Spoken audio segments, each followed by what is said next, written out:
This is The Joe Gaither Show on BamaCentral.com.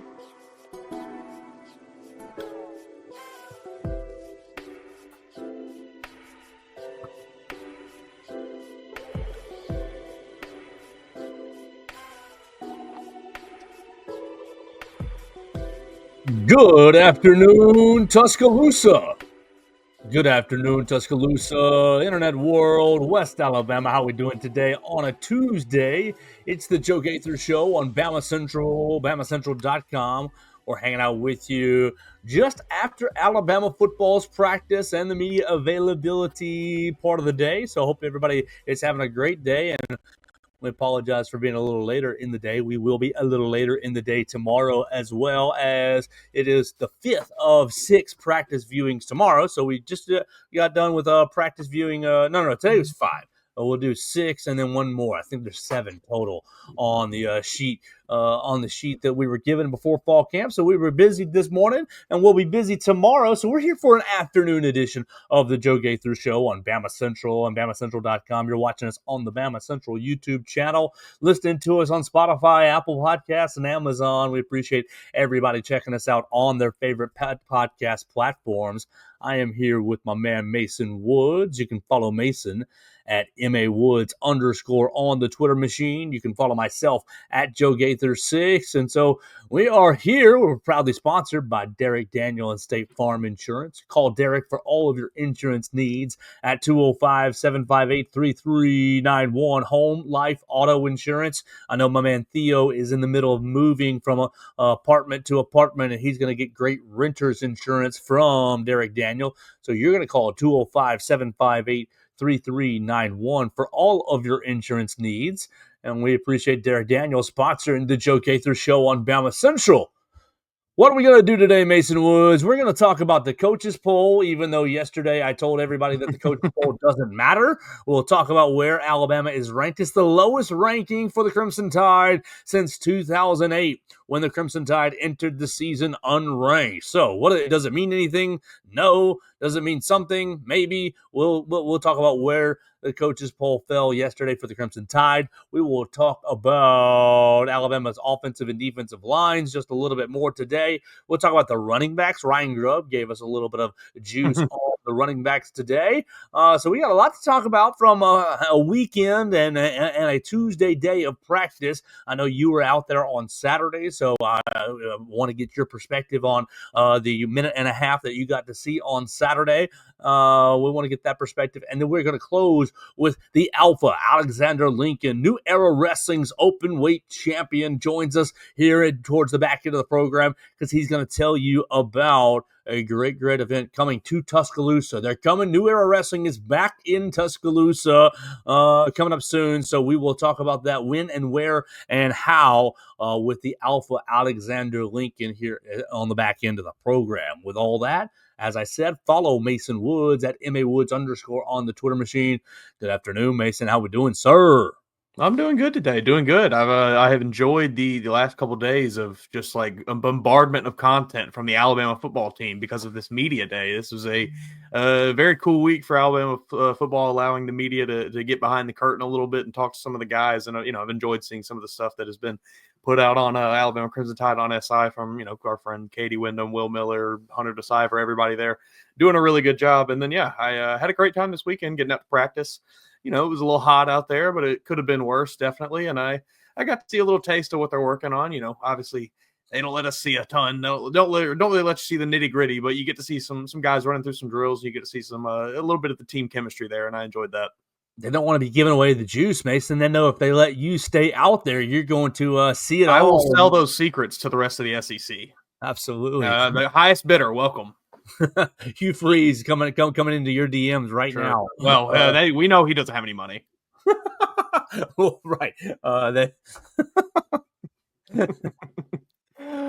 So let's get into it. Let's start with Saturday. Let's back it all the way up because we talked to Theo yesterday about his time on Sunday. We were out of town, so you were there Saturday. What was maybe a couple of things that you took away? Obviously, they're a little longer than a minute and a half, but as you said, not the team periods. They were back in pads on Saturday, were they not? Not in full pads. They were still in the shells. I guess Monday ended up being the first, or was it Sunday they had a Sunday. practice? Yeah, so Sunday ended up being the first day of full pads, I believe. But so still in the shells. Obviously most guys wearing the leg pads under their shorts, so they're basically in full pads anyway. They're all essentially treating it like they're in full pads with the way they're hitting each other out there. But yeah, I spent a lot of time standing over by the defensive line and the linebackers, the edge rushers who were over there. The first thing that really jumped out to me, I saw Tim Keenan talking up. I think it was Jeremiah Beeman giving him a little bit of coaching there on the sideline, and then also like Christian Robinson is so. It seemingly, at least, again, I was there for 15 minutes one day, but it seems like this coaching staff, him specifically, is very invested in ensuring that Justin Hill develops as a player and finds his way onto the field. In just the 10 to 15 minutes I was out there, there were, 3 or 4 different moments where he specifically kind of stopped the drill to say, like, hold on, Justin, here's what we're doing. And he ran through it himself to show him exactly what we want to do. He's fitting up to the guy. He's showing, here's what we want to do with our footwork. And he's obviously, Justin Hill's sitting there kind of seemingly absorbing all of it. And then he'd make him run through again. And then if he didn't right, make him go through it again. So it really seems like they are, I don't want to say like putting all their eggs in one basket or anything, because I don't think that that's what they're doing at all. But I do think they are very invested in just making sure that he gets to, the reaches the level they think he can. I think he's going to be a pro player, and apparently put on a lot of weight this spring and summer. Just from the highlights that I remembered watching, throughout his time, his commitment and everything, like, and then to now seeing him on the field, he definitely looked a lot bigger. Just like bigger arms, bigger, taller, stronger, faster. He looked like a different player. Yeah, so we're gonna really look forward to seeing him get on the field in the Wolf Room, seeing really how the Wolf Room shakes out. I've been out of town, Mason, for the last handful of days, and my dog Abby wants to be a part of the show because she misses me. So we're gonna have fun dealing with that. Hey, another thing I noticed, and this is nothing groundbreaking, but just to kind of continue to reiterate what we've already talked about a little bit, defensive line, like the hands are just so incredibly violent from every member of this defensive line room. Like the way that they fire off the ball and hit these sleds, it's really jarring. Like it makes you jump a little bit. They hit it so hard. You kind of have to see it to really get it, get it fully. But man, those guys I think that is going to be a dangerous unit. I sure hope so, because if you step up and have a strong defensive line room and unit, then it really makes things a lot easier on the linebackers. I think last year, unfortunately, you had Deontay Lawson and Jihad Campbell really battling through blocks and battling to, pick their spots. And maybe they took some risks last year in the run game. And if the defensive line is doing what they're supposed to be doing, that can make things easier on the linebackers. And so I'm hoping that they take a large step forward as a whole position room. And I think last year, going from the Saban system to the Womack system took just some time to maybe understand what was really being asked of them. Mm-hmm. Okay, so what do we want to get into today? I'm looking here at our videos. I was on the road back to Tuscaloosa, and we sent Hunter DeCiver, Will Miller, and Katie Tsukalis to practice this morning. And then I got a lot of really great stuff on the YouTube channel. So if you're looking for the juice, it's right there on the Bama Central YouTube channel. You can see 3 different perspectives of practice. I know they were standing in 3 different areas, and so really appreciate them doing that. I got there in time to hear from Ryan Grubb, so that was nice. But look, it's still so early, and the part that we're seeing is still so curated that look, everything looks good. Everything looks great. It's a national championship team, 15-0. Nobody's going to beat them. XYZ, ABC. They can't be stopped.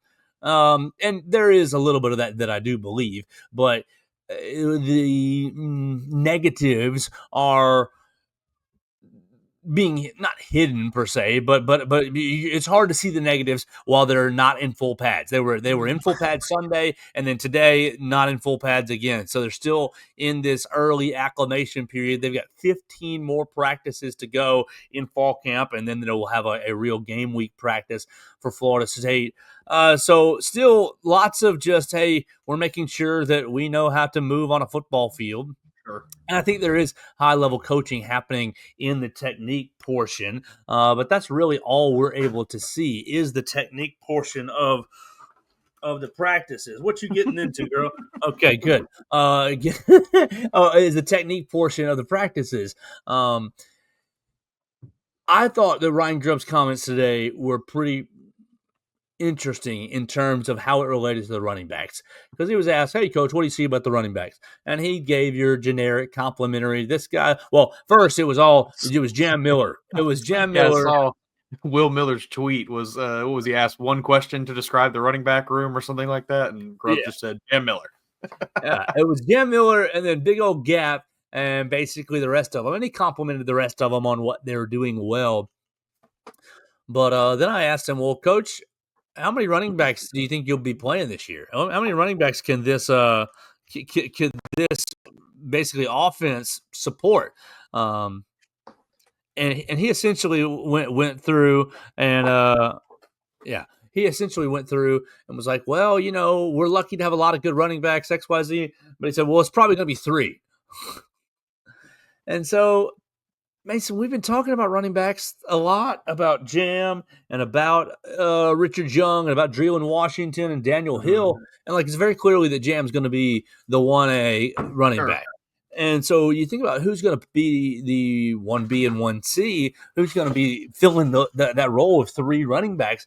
And he was, some games it might be different on different skill sets. But whoever it is, you're going to have your Jam and others. And so you're going to have these other 3 guys, Richard Young, Daniel Hill, and Dreeland Washington, all sort of vying to be that second and third. I think it keeps pressure on them. I think Dreeland Washington's skill set is so different from Daniel Hill and Richard Young that he's going to be in that group of 3. Yeah, I mean, I think I agree. I mean, we've said it since he came here. There was a reason they brought him in. They felt like they needed something in this running back room that they did not have prior to him being here. So they went out and got somebody that, addressed whatever they felt they needed. It's obvious, like you said, Jam Miller is the guy. It is Jam Miller and everybody else in this running back room until maybe one of these guys proves himself as a, better talent or whatever. But I just don't know if you're Dre Washington, how you are keeping Daniel Hill and Richard Young off the field. I just don't know how you are. And, maybe it is like you said, it's just his skill set is a little different than those 2 guys. He can maybe provide you some more options out of the backfield than those 2 can. And definitely, way different skill set than Daniel Hill being 30 pounds lighter and 2-3 inches shorter.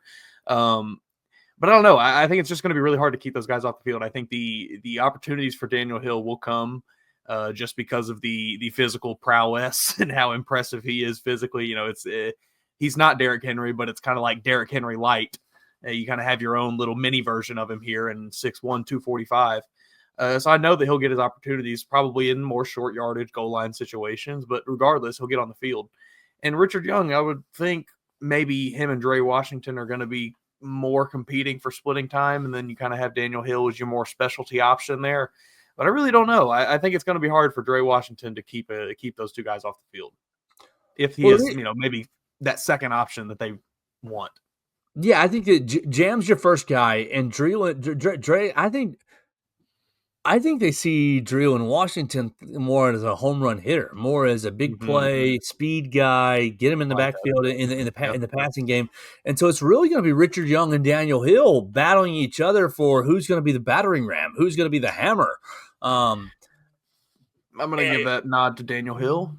Well, yes, but you got a lot more experience with Richard Young. Sure. You remember he broke off a pretty nice run last year, 60, 70-yarder.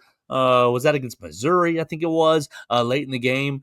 So I think you got two running backs who are very, very similar, and I've got just a little thought. Do you just play one until the tread goes off, and then you sub the other one goes in, then you sub the other one right in? Yeah, I mean, maybe. I don't know. I do think they are pretty different. Daniel Hill, I mean, just looking size-wise, Richard Young is 5'11", 212. Daniel Hill is 6'1", 245. So, like, I think they are pretty different backs, and I think that you can use them in different situations, kind of catered to each other's skill set. I certainly think you could just use them like that. I think they're both good enough to be that kind of running back where it's just, hey, we're going to run you until you're tired, and then we'll get the other guy in here. I think both of them can shoulder that load. I just don't know if it's necessarily the most efficient use of both of them. Well, I think it's going to be fun to see how the running back room gets divvied up this year because I think you got a lot of good running backs. He complemented Drew Washington's pass protection, getting better at pass protection. And so I think that he's going to be really, really interesting to see how he's utilized, because I think his skill set is more different than the other thing than Jam Richard and Daniel Hill. I think he's shiftier and maybe has a little more long range speed, and so I think that he's definitely going to be in the mix of one of the three. Jam is definitely the one, and so it's going to be between Richard and Daniel Hill for that third spot. I do wonder, and again, it's nothing against Jam Miller. It's just I think Richard Young is very good. I do wonder if, as we get into week 5, 6, 7, into maybe the back half of the season, if you start to see Richard Young encroach on those first team reps a little bit and maybe steal some shine from Jam Miller, just because I already said it. I just don't know that that's a guy you can keep off the field. He is electric. We saw glimpses of it last season. So that was a little comment on the running backs, and he was, complimentary to the offensive line. Said that he's really impressed with the physicality, and complimentary to the quarterbacks. I mean, he didn't say anything bad about anybody, and why would they at this point? Why would they give anybody anything to like grip onto and turn into a story? But he said all the quarterbacks have been pretty consistent. He said it hasn't been huge upswings and downswings. They've been pretty consistent, which that makes it easier to game plan for. So I think the offense is in a good spot at the current moment. We're going to have another practice tomorrow, and then we will, we got practice tomorrow, and then we won't be back out there until the 19th. We'll be there tomorrow at 9:20, and then the 19th at 9:20. So the show is going to get back on its track for early morning shows. Not early, but morning shows. Tomorrow will be in the afternoon, and then on Tuesday the 19th we'll do another afternoon show. But the rest of it should be pretty well off right there at that 8 a.m. slot. This week and a half is going to be when all the decisions are really made. This is when the real practices are happening. This is when we're really getting down to the nitty gritty. All right, quarterbacks, we're throwing the fire at you. You better figure it out, because whoever comes out on top is going to be our starter. Oh yeah. I mean, what they gave us a date for when they wanted to have the starter named, right? Wasn't it the 19th? Am I making that up? You're not making that up. That was insinuated. We hope to have a starter by then, but we don't really. We're not holding ourselves to that. Okay. You're not making that up. So we'll keep watching it, and I agree with you. I think that one more thing with the quarterbacks is he said, "Oh, no picks today, no interceptions today, and nobody was throwing it into dangerous areas." He said never anybody really that close to throwing an interception. So look, if you got whoever you're playing at quarterback and they're not turning the football over, you're going to have a lot better chance to move the football down the field and score some points. Most definitely. The one clip that I did see from, I believe it was in our YouTube video on Bama Central on the YouTube channel. It was all three. I think it was calling all three quarterbacks back to back, kind of throwing the same route. And man, look, I don't want to say, it's one pass against air, but just the way the ball comes off of Austin Mack and Keelan Russell's hand is different. It just comes out. It's just got that extra little spice on it, extra little zip.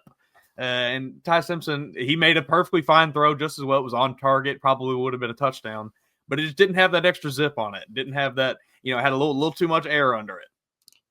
You're just a hater. Looking for the clips. I don't know. I see another one here of him throwing to Ryan Williams. It is way underthrown here. Ryan's got to completely come to a stop and turn around to make the play on it. Well, that's on purpose. Well, it's not. we're That underthrowing one is absolutely cherry picked. Yeah, we're I'll give you that underthrowing the defense too. Sure. I mean, I'll give you this. I did see in the same video from us from on the Bama Central YouTube channel, there was a couple clips. One of Austin Mack overthrowing a tight end up the seam, looked like we're just kind of a classic case of a too tall quarterback throwing to a guy and just throwing it over his head. And then another one where he threw a ball into the corner of the end zone that pretty certain that would have been batted away. So, I can be a little objective. We still have 15 more practices to determine who the starting quarterback is going to be. Before we get to our guests, we need to address yesterday's college football coaches poll that none of the coaches filled out themselves. Mm-hmm. I basically told Theo yesterday not to pay attention to this. We were looking at Brett McMurphy's submission for his AP poll. And I said, well, the coaches poll is probably going to come out in the next couple of days too. And boom, later in the day, the coaches poll came out. The Alabama Crimson Tide, the lowest preseason ranking since 2008 when Alabama was unranked. Alabama coming in at number 8. Texas 1, Ohio State 2, Penn State 3, Georgia 4, Notre Dame 5, Clemson 6, Oregon 7, Alabama 8, LSU 9, and Miami is 10. Any instant reaction, Mason? I think that's more than fair for this team, given what we saw last season and how, us and I think most of the national media is expecting a bit of a bounce back year for this Alabama team. I think I've kind of the general consensus I seem to see from the ESPNs and CBSs and the big kind of names out there is that, this team is improved talent wise. So I think that's perfectly fair. Now I hope that they turn it into a massive bulletin board, chip on your shoulder, look at that every day until you're number 1. But I think it's fair. I did just some research just as I was writing this yesterday to put the poll out, Sure. And we've got a new little word count on BamaCentral.com, so I had to go a little deeper. And I was looking at the preseason rankings over the years. They go back all the way to 92 with the coaches poll, so that was cool. But the Saban years, after Saban goes 12-2 in that 2008 season where they were unranked in the coaches poll going into the year because 2007 they were 7-6. You go 09, 5, 10, 1, 11, 2, 2, 1, 2, 3, 1, 1, 1, 2, 3, 1, 1, 3. And then last year was 5. So it's just insane. Real easy for me to write lowest preseason ranking ever when all these other preseason rankings are 5, 3, 1, 2, 1, 1, 2, 1. Did you see Saban's his picks for the SEC contenders this year? He really went out on a limb with it. Alabama, Georgia, and Texas? Alabama, Georgia, Texas, Florida, and I think he even threw South Carolina in there. Well, he's got friends. He's got friends and former coaches all over the SEC. Groundbreaking stuff, Coach. Thanks for the insight. Hey, here's the 5 best teams in the league. I think they've got a shot to win. He doesn't want to upset any of his friends and former coaches. Sure. I mean, he was spot on. He said Alabama, Georgia last year, didn't he? He was, well, not spot on, but pretty close. Did he say Alabama, Georgia, or maybe Georgia, he did say Texas? Georgia, Texas. Maybe he did say Georgia, Texas. I can't really remember. Just one other note here on the coaches poll. Florida State coming in at 48 with 8 votes. Yeah, that's, again, more than fair. Nobody knows what this team is. It is a completely new team from what they were last year. That team could still be terrible. We don't know. You ended up with what? What did I write down? 6 SEC schools in the preseason college football coaches poll. Like I said earlier, Texas, Georgia, Alabama, 1, 2, and 3, just sporadically. And then you went LSU 9, South Carolina 13, Ole Miss 15, Florida 17, and Tennessee 18 rounds out all the SEC schools. Oklahoma was the first one up. Oklahoma that's what I would have thought over Tennessee. Were the first 2 up outside the top 25. So 26 and 27 were Oklahoma and Missouri. Auburn with 50 votes. That puts them at 28, 9, 31 or 32 based on my math. And let's see, anybody else in this other? Arkansas received 18 votes and Vanderbilt received 3 votes. Vanderbilt at 49. Disrespect. That's a top 30 team. Well, we'll see. We'll find out. Season's end. So we'll find out soon enough. 25 days. What we learned this week, Diego Pavia, he played with a torn hamstring last season or something, he told us. I think I saw that story this week come across my Twitter feed. I think there was a little exaggeration on his end, but yes. You think? He hurt his leg in the Kentucky game, and he said he would at the SEC media days. He said it was never right the rest of the season. So I do think he was dealing with a little something or another. I am just so excited to watch this Vanderbilt team this year, and I never thought that's a sentence that would come out of my mouth. But man, all of the offseason just fodder surrounding. I mean, it's really mostly Diego Pavia. But really everything. I'm excited to see what they do. I sincerely hope that they can at least live up to a bit of the hype that they've kind of generated. Well, let's take a little pivot here because we've had a lot of fun and we haven't seen too much practice. It's only the 15 minutes or so per day. We'll be back out there tomorrow, but we want to recap. Look, I was in Jasper, Alabama for the Star Spangled Bash. Made my ring announcing debut. It was a lot of fun. Actually, it was a blast up there. So we saw a great card in Jasper, Alabama for the Star Spangled Bash. They will be back in Jasper, Alabama this Saturday, Swan Gym, for Turn Up the Heat. And I want to find out what in the world's going to go on. So we saw the champion, the Alpha Alexander Lincoln, take down the irredeemable Aiden Andrews. Aiden was helped out by Damian Serotonin. So really, the Alpha had almost a handicap match. I mean, the ref did his best to hold everything together, but he defeated Aiden Andrews. So I want to find out what he's doing. But I also, I am beyond excited about New Era Wrestling coming back to Tuscaloosa in September. A special night in a special venue right before. Oh, I can't wait. So I don't want to spoil anything. Let's take a quick break and we'll welcome the Alpha Alexander Lincoln into the program to talk about what's next for him with the Openweight Championship and what's next for New Era Wrestling.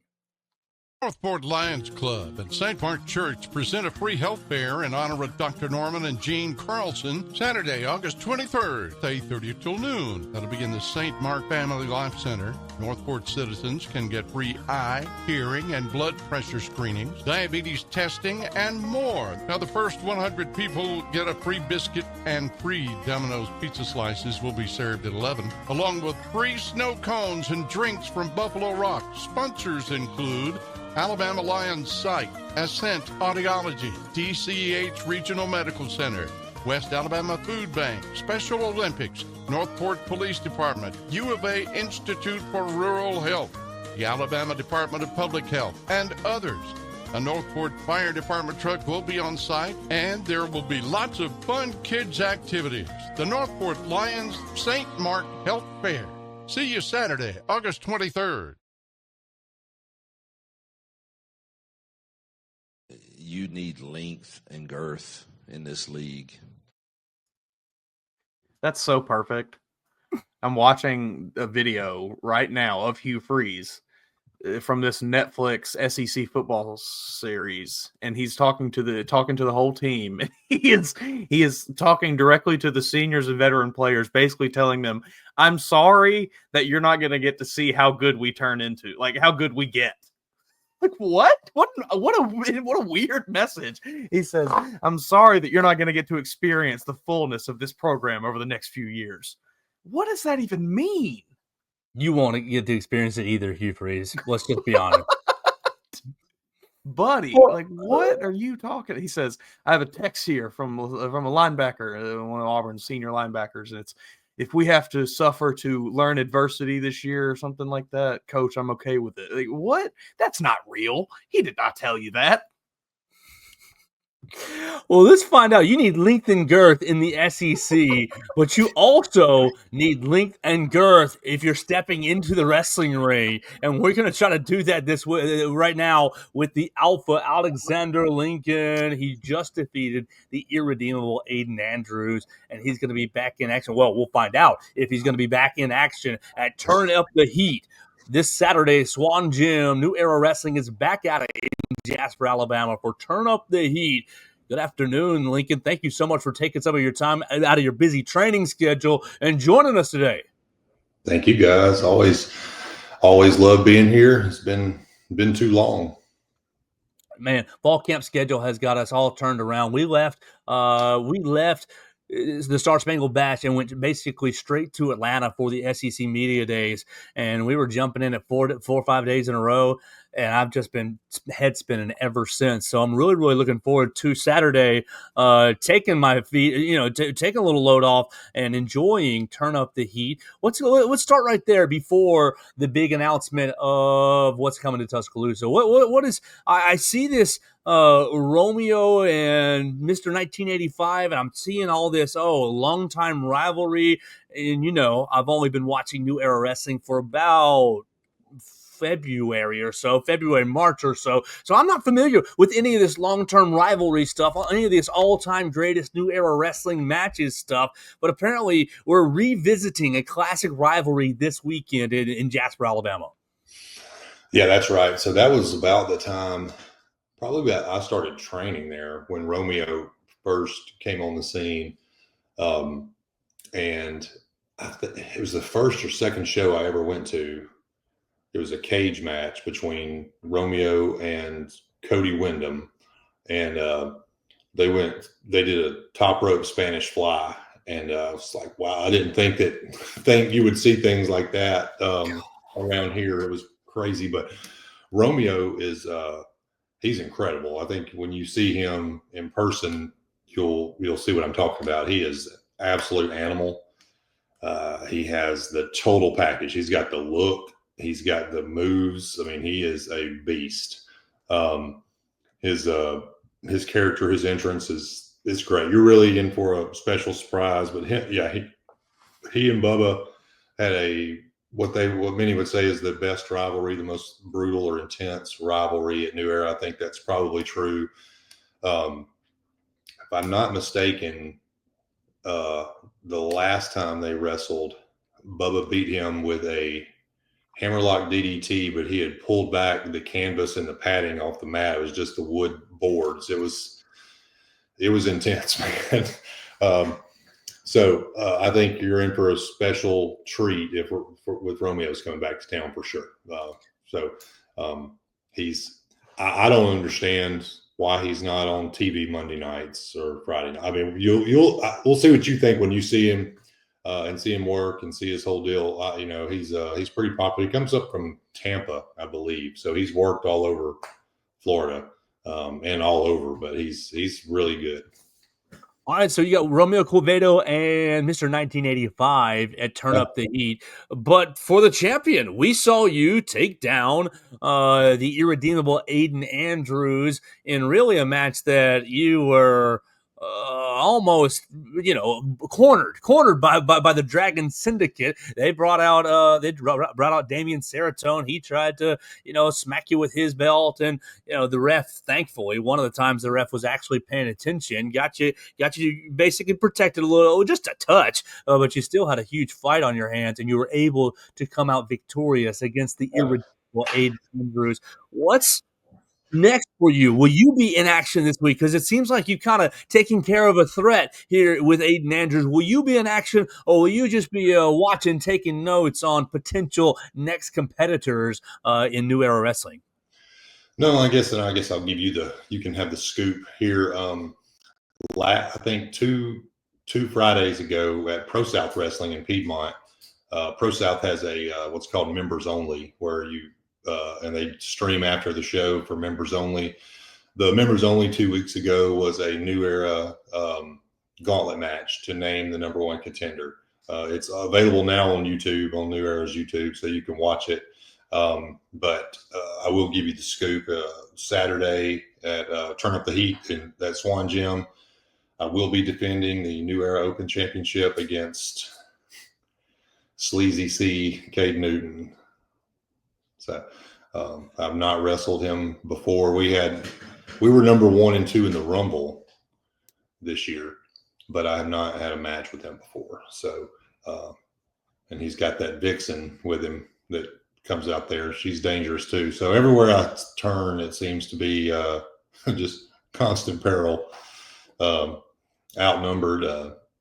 I was, depending on who you ask, I was shoved down the steps prior to the last show, and still not all the way back from that. So, but at 41, I'm still ticking. I'm still ready to go, and I'll have my boots on and ready to rock and roll Saturday. Well, Caden's not anyone to mess with, so you're gonna have to No. watch out for Sleazy C, Caden Newton on Saturday at Turn Up the Heat this weekend, Jasper, Alabama at Swan Gym. So we want to get everybody to get up to Swan Gym. It's right about an hour away. It's a really easy drive, and so look, there's nothing really going on this Saturday, anyways, around Tuscaloosa. Okay. There's nothing really to distract you on TV or locally, so it'll be great. It'll be a great time. But really and truly, Alpha, I've been telling everybody I know about what's going to happen coming up here in Tuscaloosa. So I don't really want to spoil anything further. I've teased it a couple of times on the show. Why don't you tell everybody what's coming to Tuscaloosa with New Era Wrestling? Yeah, sure. No, I'm happy to. Ever since we did Crimson Clash back in March, I get asked all the time, when are we coming back to Tuscaloosa? Can't seem to get people to make the trip over to Jasper. I've been looking for a venue to do a show, and I was approached by some friends of mine that recently purchased what I would call an iconic local venue, and they've remodeled it and renovated it. So what used to be the old Druid City Music Hall is now called Two Dimes, and it's an event venue on the Strip. Yeah, it's a really, really cool spot. I think I was in there yesterday looking, and they're opening, I think on the 27th, they have their first act there. They're going to have a lot of bands, a lot of national acts, a lot of country music stuff coming through there. So it's really a spectacular venue for pro wrestling. So New Era Wrestling will be back in Tuscaloosa for Crimson Clash Thursday, September the 11th at 8:00. That night. So that's the Thursday night before the Wisconsin home game that Saturday. So we are pre-sailing now. So right now you can still get in there and pick your exact seat. I don't know how long that will last. And for you, Joe, we do have a special promo code, Joe G, as usual. And that will get your listeners 20% off whatever they purchase. And I think that is valid through the 17th. Right now. So let's please push that out. We have I think is going to be a great card. I think there's going to be some people on there that you haven't seen before. Some of the highlights. Well, I'll give you one highlight for people that you do know. We're going to have an Old Rose street fight featuring The Draw versus Modern Day Kings and Joe Wood. So you're familiar with those guys. A lot of the people that you are familiar with, like Brother Azrael, Christian Pierce, Aiden Andrews, Justin McKenzie, some of the ones you're not, Lucha Lacura is going to be there. Luchador, he's amazing. The Real Deal Teriyaki, look him up. He's excellent. We do have a women's match on this card. So Jazzy Yang, who's the daughter of Jimmy Yang, if you follow wrestling, she's excellent. But she's going to be competing against, if you watch TNA, you may be familiar with Gia Miller.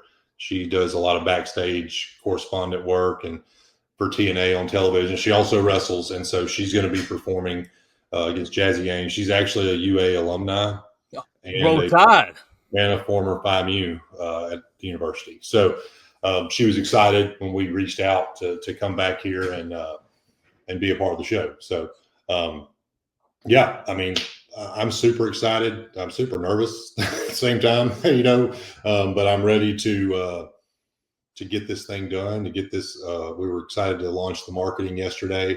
I think I sent you the flyer, and you can get the Eventbrite link, and you've got the promo code. So we're just trying to get the word on the street. I don't quite know what to expect, to be honest with you. Thursday night on the Strip could be wild. So it could be a lot of Wisconsin people coming in town. Oh, well, I think you will draw a really, really strong crowd, and I think that you're going to draw a lively crowd as well, looking for something what's going on in there. Every time I've been to Druid City Music Hall, the old Jupiter, it's been a fun time. They are going to be having Jamie Johnson perform there towards the end of August, kind of gets them going. It's opening up as Two Dimes. Is that right? Is the new name? That's right. nice. So Yeah. if you guys are Googling either Druid City Music Hall or Two Dimes will be the venue right next to the Waffle House, you right across the street from Houndstooth. Really easy to get to, really easy venue.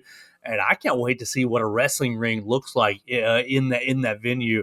I think it's going to be a blast, and I think the crowd's going to be really, really hot. So I'm hopeful that everybody buys tickets right now. I'll be putting links out. I think I've already shared a kind of a basic link on my social media machines. You can find that. The promo code Joe G will have it valid very soon. And we'll get it going. I cannot wait to get in there. Lincoln, how we feel about football season? I mean, by that time, Bama's going to be 2-0 going into it. I don't want to be that guy. I mean, I know this is y'all's career. This is what you do. I just, I don't know. I'm having a hard time. I mean, I think that this roster is absolutely loaded. I mean, I don't think there's any question about that. With the transfer, I think getting Horton from Miami was big, and obviously Ryan Williams and Jeremy Bernard coming back. I don't really know about tight end, where that's going to be. But obviously, y'all were talking about the running backs. I think we're going to be fine there. I think if Daniel Hill climbs the ranks, then great. But I do think Jam is kind of a trusted hand, and Young can play. I think the offensive line is just really sound. I mean, Caden Proctor, I think my gut is that he's going to have figured it out. I mean, he kind of figured it out last year, but I think he's just even more impressive now.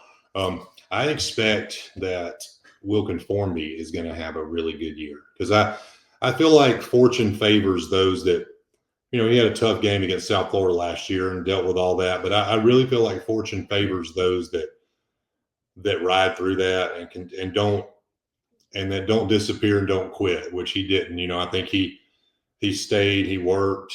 I know his family, I know his dad. He's a first-class kid in off the football field, but I think he's gonna really be a main guy this year.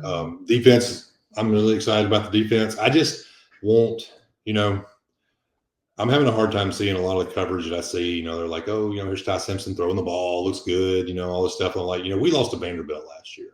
So I don't really care about how we look running, 7-on-7 against air, So I'm just ready to be I'm ready to have it shoved in my face. The older I am, the happier I am to be wrong. So I want it rubbed in my face how wrong I am. But I think that Grubb's a big deal. I think that was probably the plan all along to have him, and that didn't work out the previous season. I also think history favors people like Ty Simpson that, if not just at Alabama, but I think if you kind of go back through the seasons of college football and find the guys that waited their turn, I think, history favors those players, just the experience they get, the mental maturity, the physical maturity that they go through. I think it benefits them a lot. So I think I think we have all the pieces to do, go as far as we want to. I kind of like being ranked number 8. I'm so glad they didn't rank us number 1 or number 2, because it really doesn't matter, because you just have to win your games. If you win your games, you don't have to worry about your ranking, So going to Georgia is going to be tough. I think going to South Carolina this year is going to be something. I think, do we go to LSU this year? No, they come here this year. They got to come here and play at night. Great. Tennessee's here. This is that year where Tennessee's here, and we go to Auburn this year. Yes. That'll be tough. So Auburn, South Carolina, Georgia. That's tough. I think we have to win 2 of those, don't we? Probably. Yeah, you're going to want to come away with victories. And if you run the table, can you lose 2 of those games? I don't know. Maybe, we'll see. We almost got in last year after we disgraced ourselves at Oklahoma. So, anyways, I'm excited, though. I mean, I love football. I'm excited to be doing a show the weekend of a home game, see how that goes. I want it to become a thing. I want to be able to do this and be a part of a football season, hopefully. So that would be such a blast. We need to you need to teach somebody in New Era Wrestling the Wisconsin fight song. If I need to get up there and sing it to get everybody booing, we can make it happen. They got to play Jump Around. Oh, exactly. If you get Wisconsin fans in there, you play Jump Around, that place will go nuts. Yeah. Well, you never know. There may be somebody from Wisconsin on our card that comes out sporting some Wisconsin gear, you know. It's going to be such a great time. September 11th, right there at 2 Dimes, the old Druid City Music Hall is going to be Crimson Clash. The card looks stacked, looks loaded. You can get tickets on Eventbrite. You can get tickets on Eventbrite for this Saturday's event, Turn Up the Heat, right there in Jasper, Alabama. So put both these events on your calendar. This Saturday, August the 9th, Turn Up the Heat. You'll be able to see the Alpha Alexander Lincoln take on Sleazy C, Caden Uten for the Openweight Championship. And then we will see him on Thursday, a special Thursday show, September 11th for Crimson Clash Part 2, right there on the Strip. So it's going to be a blast, and I cannot wait to be a part of it and to see it and just yell and enjoy some wrestling. Lincoln, man, I thank you so much for joining me. Thank you, guys. I appreciate it. And I'll see you Saturday, and I'll see you again on that Thursday. So yes, you will. It's going to be a blast. Thank you, sir. All right. Thanks, guys. Absolutely. Mason, what you think? A bunch of inebriated folks on the Strip? That's going to be perfect. That's exactly what I'm hoping to get out of that event. I know, I will be telling as many people as I can about it to try to get some folks there. So try to get some of my friends there also. It sounds awesome. Like, the one event they had here in Tuscaloosa was amazing. We had a great time. I've been to a couple of the ones there in Jasper. They're also extremely fun. But the Tuscaloosa crowd was especially special last year, and not even last year, but earlier this year, I guess. Would love to see that again. And I'm sure with it being a home weekend down there right on the Strip, it's probably going to be even better. They say, now obviously it's subject to change, but they say they're going to put the ring in the pit of the Druid City Music Hall and have seating around it. So I think it's going to be pretty special. I'm looking here at the poster for it, and it looks great. Like whoever did it, we got the Alpha right there up front and center as he should be. Poster looks great for the event. Well, we're going to get out of here for the day. I've got a few more things to write, and I think people are waiting on me, Mason, for a transcript for transcribing some of Ryan Grubb. So I've gotten a few text messages. Hey, is this coming? Yes, it's coming right now. I'm about to transcribe the first part of Ryan Grubb, and have a great rest of the day. We're going to be back tomorrow on the Joe Gaither Show about the same time, 1:30 or so, after we get done with practice. And I believe tomorrow is Kane Womack. Yes, Kane Womack will be speaking at 11:45. So we will power through and see you tomorrow right here on the Joe Gaither Show. Follow Mason Woods at MAWoods_, myself at Joe Gaither 6, and we'll see you tomorrow right here on Bama Central and BamaCentral.com. Thanks for joining us on today's edition of the Joe Gaither Show on Bama Central. Keep up with Joe on all his social media pages at Joe Gaither 6. Subscribe, rate, and review the show on Spotify and Apple Podcasts, and be sure to read us daily at BamaCentral.com.